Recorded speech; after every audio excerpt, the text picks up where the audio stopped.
Bonjour. Aujourd'hui, nous sommes dans Matthieu chapitre 22, où Jésus rencontre les pharisiens, les sadducéens et l'auteur-compositeur québécois Vincent Vallière et dit, c'est Vincent qui a raison.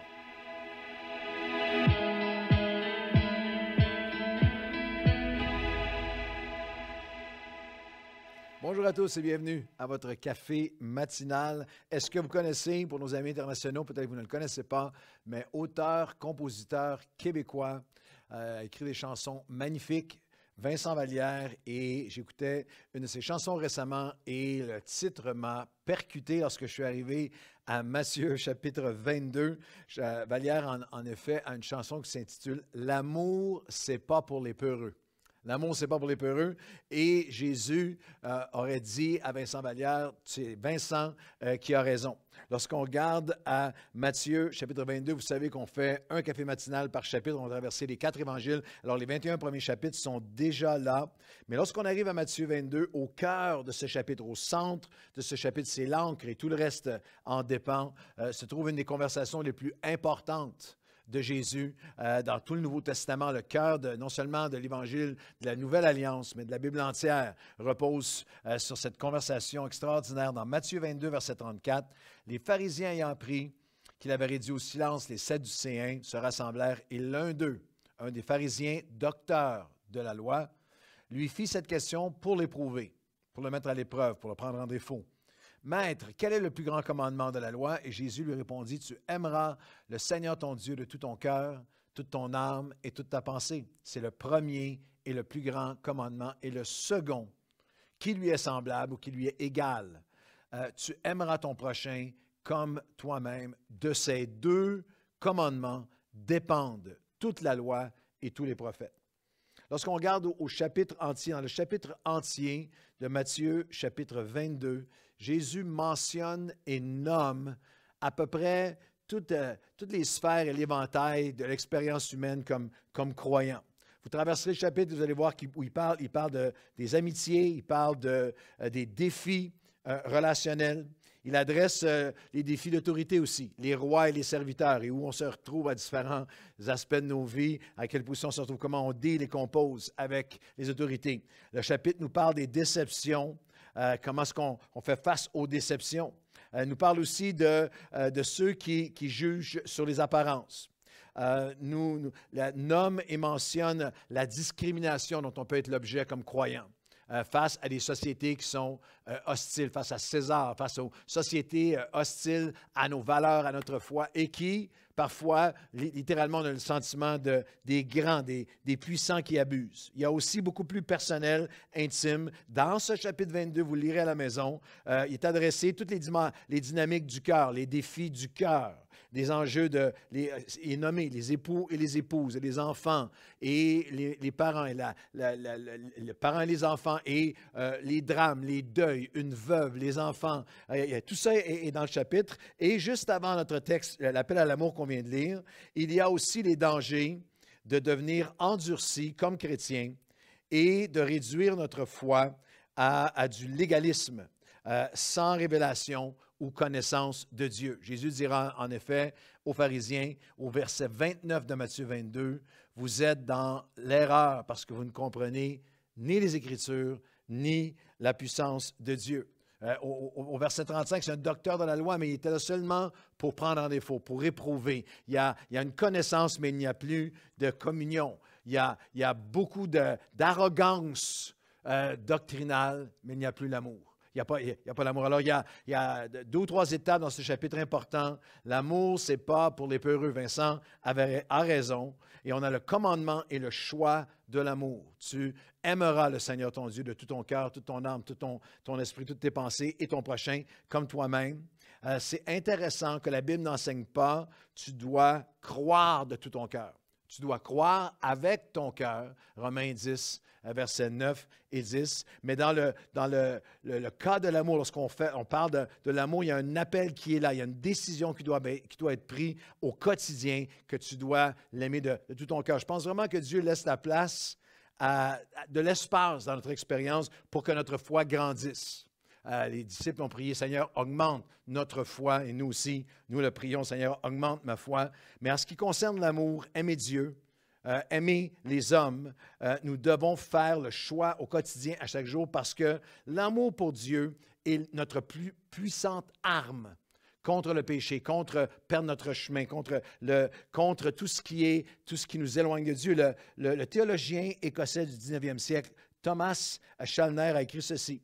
La seule façon de déposséder le cœur, de libérer le cœur d'une affection toxique, d'une attitude d'arrogance ou de méchanceté, d'égoïsme ou autre courant malsain, est par la puissance, j'avais jamais entendu l'expression dite de cette façon-là, par la puissance d'expulsion par une nouvelle affection, d'une affection renouvelée. En d'autres mots, c'est dans la mesure où mon affection pour Dieu est renouvelée et maintenue, mon cœur aime Dieu, permet de me placer, de réordonner toutes les autres affections de ma vie. C'est le commandement et le choix de l'amour. Lorsque Jésus répond à la question « Quel est le plus grand commandement? » Peut-être que vous êtes capable de nommer les 10 commandements. On pense souvent aux 10 commandements, mais pour ce docteur de la loi, il y en avait plus de 600.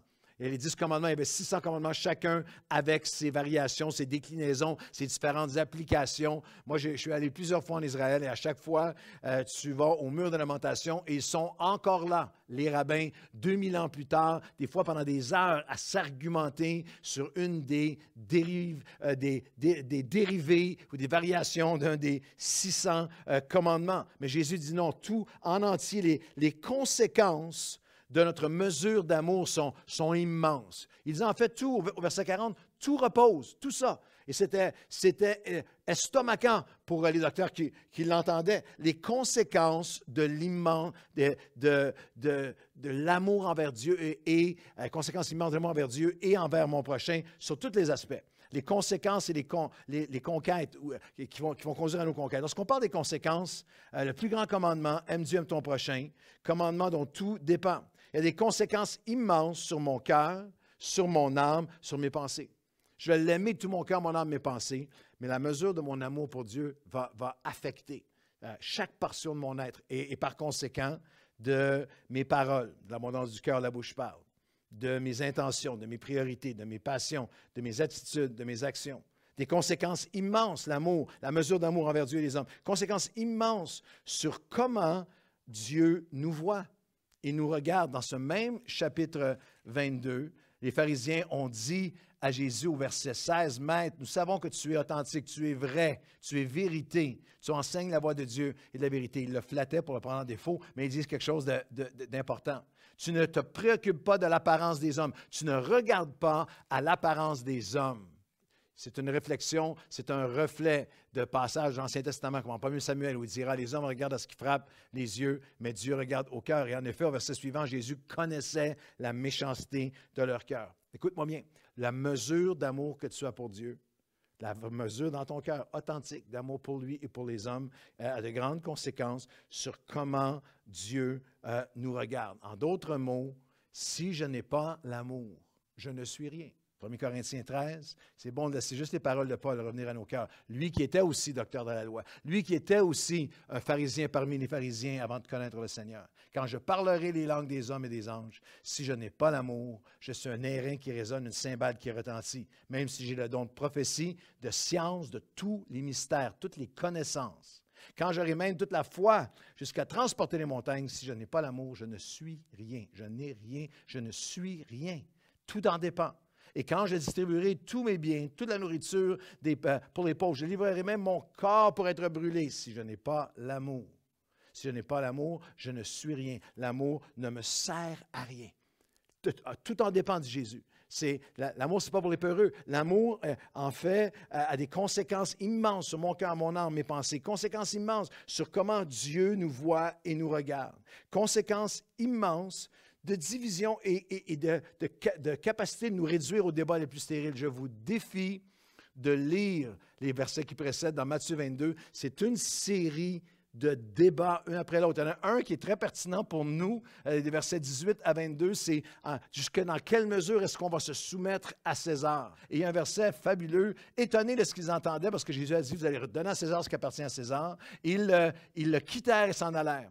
Comme aujourd'hui, exactement comme aujourd'hui, la même chose encore aujourd'hui. Beaucoup de chrétiens, si tu n'as pas la même position que moi sur César, c'est qui je m'en vais ailleurs. Je vais trouver quelqu'un qui pense comme moi. Et une réduction à juste un débat. Je n'ai même pas le temps d'aller dans les versets suivants qui précèdent immédiatement le texte. C'est un débat infini de choses entre débatteurs théologiques stériles par des leaders qui ont juste perdu leur cœur d'amour.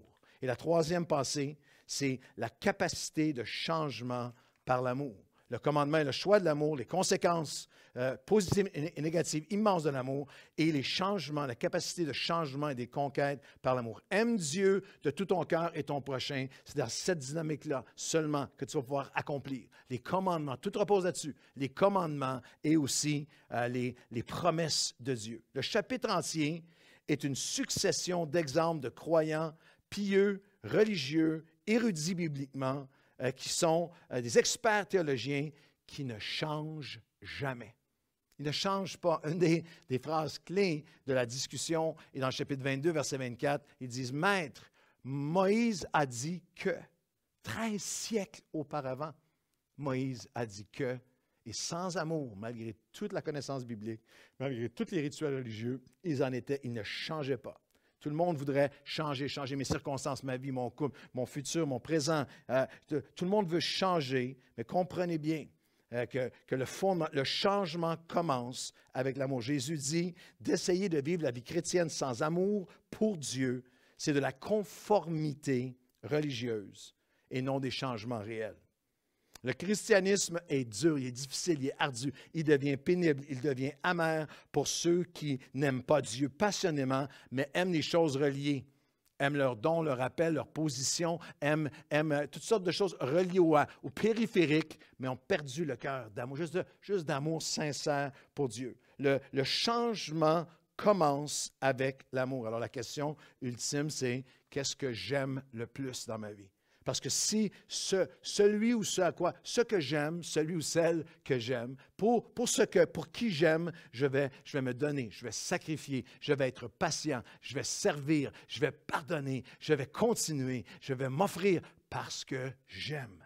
Alors la dernière pensée, les changements et les conquêtes de l'amour. Est-ce que je suis prêt à répondre à la question, qu'est-ce que j'aime le plus?